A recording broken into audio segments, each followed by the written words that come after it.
Luigi Mangione is a 26-year-old tech developer and is currently at the center of a high profile case following his arrest in Altoona, Pennsylvania on December 9th, 2024. He's accused of shooting to death a United Healthcare CEO Brian Thompson in New York City. Mangione is an Ivy League graduate with a background in software and game development and was found with a ghost gun and silencer when apprehended. He's facing both weapons charges in Pennsylvania and a murder charge in New York, and he's indicated he will fight his extradition to New York. But Luigi was a tech enthusiast. He was known for his work in game development and machine learning. He was a valedictorian at a high school in Baltimore and later studied at the University of Pennsylvania, where he co founded a game development club. Mangione also had an interest in robotics, sharing projects related to human computer interaction on GitHub. His social media history reveals an interest in health related issues, back pain, although he also followed more controversial ideologies. Well, let's hear from his defense attorney what he has to say. Did you meet with the defendant earlier? Yes, I did, and I'm pleased with our relationship. I think we've made a strong bond, and I'm looking forward to moving forward, helping him out. How were you approached? I really don't want to get into that. Is he saying he's innocent at this point? He has indicated pleas of not guilty. The only charges that we've seen thus far have been the ones here in Pennsylvania, and we have pled not guilty to those charges. And What's his state of mind? I really can't get into that. That's too speculative. I'm not going to get into that. I'm sorry, I couldn't hear from here. You said he has said he's innocent so far? Oh, yeah, we pled not guilty, at least to the charges in Pennsylvania. Like I said, I'm not aware of any actual charges in New York.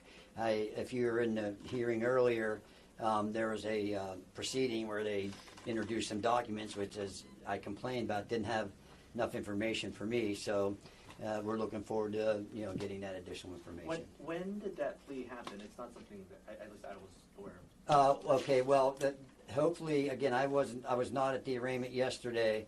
I hope he pled not guilty. I assume that that's what happened. But today, when I entered my appearance, and for the record, he's pleading not guilty to those offenses. So he is. There was. I was at the hearing. He did not say that he was not guilty or make that plea. So right now, though, you're telling us that he is pleading not guilty. That is correct. He doesn't say he's. You are under the impression, or you're trying to defend the client on the fact that he is not the shooter.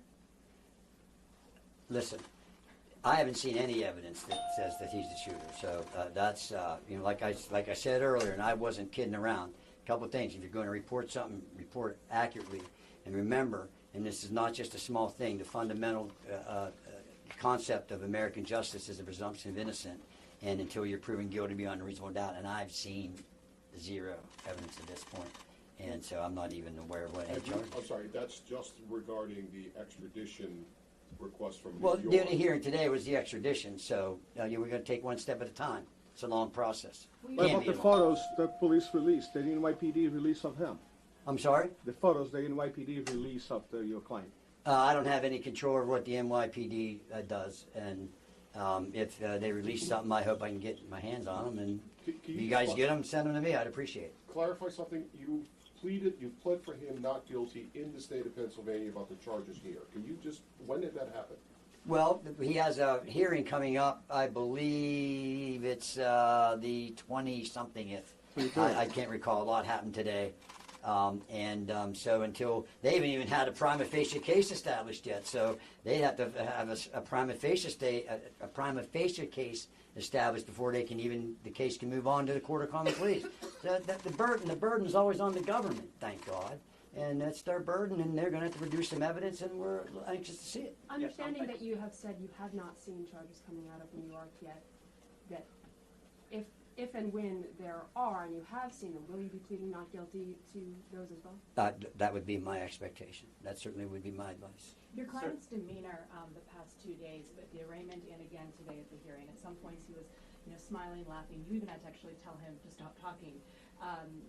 What is his what are his feelings right now? I Well- mean, he seems outspoken. Well, all I can, well, you know, he's obvious, you know, I said earlier, use your common sense. If you put yourself in, you or a loved one in that position, it's, you know, natural, I think, to go through many emotional states.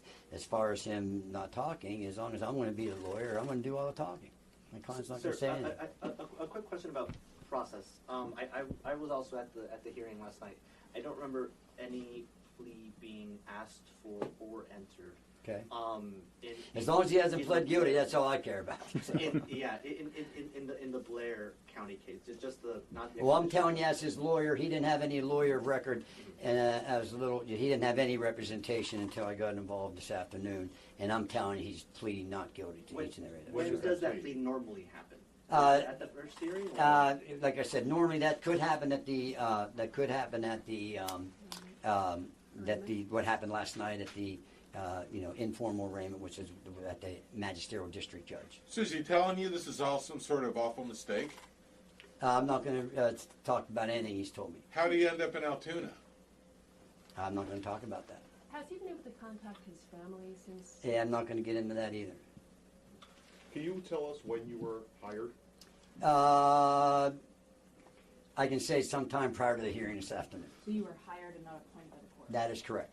If Governor Huichol provides this governor's extradition thing, does that change the timetable here? You still have the right to a habeas hearing, don't you? Yes, sir, we do. Like I said, and I'm not trying to be. It's 24. I'm not trying to be a smart ass or anything, but when we've got to wait until we see things. When things happen, we'll react to that and proceed accordingly.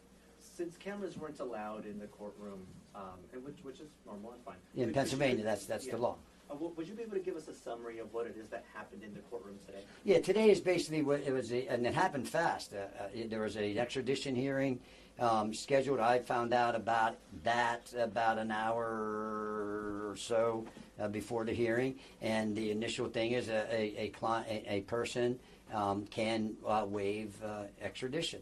And it was my opinion and my advice under the circumstances that he not, and I emphasize the not because apparently there's news reports already going out that he waived his extradition. He did not do that. And so that's why we wanted to make sure we're going to use the process and use the Constitution and the rights that are available to any one of us in this room and any American citizen or person charged with a crime. So we're going to move forward. You argue that he should not be eligible for, or I'm sorry, that he should be eligible for bail, excuse me. Yes, ma'am. Talk about some of those reasons. Yeah, so in Pennsylvania, the Constitution says that all crimes are generally a bailable offense. Bailable offense means you have to set some form of bail. The exception to that is if it's a capital case, which means the Commonwealth or the government is looking for the death penalty, and I'm proud to say I'm one of the few attorneys in Pennsylvania that's qualified to do death penalty cases. But those which this is not a capital case, knock on wood at least that I'm aware of it right now, or if a first degree murder, which carries in Pennsylvania life without parole. If the charge which you're faced with is life without parole, then you're not eligible for bail. Since the crime, at least what was set forth by the district attorney, was alleged to be a second degree murder, that's not life without parole. So I believe that bail should have been set. But you also talked about like a home monitoring system was a possibility. His lack of prior criminal history. I mean, you really feel that your client should be out in the public. You do not feel that he's a threat to the community. Yeah, now you got to understand, when you set bail, the judge could set $1 million bail. It could be $5 million bail, but damn it, you get bail. That's what you do. And like I said, anytime you look at the criminal justice system, pretend you're that one in that spotlight. You're going to want to be out. And, so yeah, I think he was entitled to bail, and the judge makes it $100 million or $10 billion or $100,000, he's entitled to bail. But to simply say no bail, in all due respect to the judge, I believe bail should have been set. During the hearing yesterday, he implied that some of the cash that was found on him was planted, or he didn't know what it was to do with. Can you speak to that at all? I can't because I wasn't at that proceeding. Is your client being held in solitary confinement? I can't comment on that. I do not know. What's the procedure the next couple of days? What are you going to do? What is going to happen here? I'm not going to get into a lot of detail. I do have some things planned, but I can't get into that because I don't think that's what attorneys do. So are there any other court proceedings in the next day or two? Not that I'm aware of. I hope that since I'm the attorney of record, that they let me know about it. Earlier today, you talked about the masks possibly being related to coronavirus. Can you elaborate on that? Well, I mean, yeah, I mean, I don't know where you all are from, but I still see people wearing masks. They say numerous masks. A lot of times when you buy masks, you got to buy them. You know, they don't. I guess you can buy them individually, but every time I bought them, they come in boxes. So I don't know. Oh, I can tell you that's not a crime. It's not a crime. Did your client indicate to you that the reason for the mask was because of the COVID? I would not ever indicate anything he indicated to me. What's I his can't get demeanor into that. like? Is he worried? Well, again, I'm not going to speculate on that, but like I said, use your common sense. If you were in a jail or confined in a state where supposedly there's rumors going around you're going to be charged with murder, use your common sense. What Well, can you you talked tell to- us about your client? What's that? What can you tell us about your client? Probably not a whole lot. What were your first impressions of him whenever you met with him or spoke with him for the first time? I'm not like the airplane movie said. Hey, give us your impression. And the guy says, I don't do impressions. So I wasn't looking for impressions. What I was trying to do was form a bond with my client. I want him to trust me, and I want him to be confident that I'm here for him. And I feel that I'm very pleased how that went. Hi, about his mental part. and his physical health. Excuse me, ladies first. I'm sorry. How is both his mental and his physical health? Online, he appeared to frequently discuss a spine injury he may have had, and do you think that could have contributed to some sort of mental breakdown? I'm an attorney. I'm not a physician. I would only be speculating. I'm not going to do that. What's the benefit of not waiving the extradition and going to New York and having a hearing? There's a lot of benefits to that. It would take too long for me to get into all that. It's you know, we're testing the process. I haven't seen anything. I have not seen one scintilla, one speck, one drop of any evidence yet. So it's what I decided. I think that it was in our best interest to do. Can you clarify if he will plead not guilty to the murder charge? Well, from what I've seen up to this point, he hasn't been charged with that. Okay, he hasn't been charged with that. But if in fact he would be charged with that, I would anticipate. Again, I don't really want to speculate. But if in fact that would happen, I would anticipate a plea of not guilty. Are you able to represent him in New York for the homicide charge? If that would happen, that could be a possibility. Will you accept public donations from those seeking to fund his defense? I don't know. How long will you be fighting the extradition? As long as it takes to do it effectively and competently. So, just to confirm, you are also barred in New York? No, but you can get admitted because I've been doing this for 41 years. You can get admitted there. So, but like I said, I don't want to speculate about anything. If that opportunity would present itself and that would come out, I certainly would consider it. Why did your client come to Altoona? I'm not going to get into that. Do you have any ties to here? Or Not school? going to comment on that. Could you comment on what type of money that foreign currency was? The what? What type of No, ma'am, I could not because again, I wasn't there. I haven't seen anything yet. I don't like to go by what in all due respect to you folks, what I hear in the press. You know, so now that I'm on board, I'm going to find out. You can talk to him about it in New York. Again, I'm not going to get into what my client and I talk about. Have you spoken to his family? Not going to get into anything about that. Are you going to file any motions of any sort anytime soon? I anticipate doing that. Did you object to him going up to SCI Huntington? Should he be here in the Blair County lockup? That's an administrative thing. That's at the bottom of my priority list right now. As long as you know, he's safe and all that stuff, and I'll deal with that. He's on the suicide watch? Pardon me? He's on the suicide watch?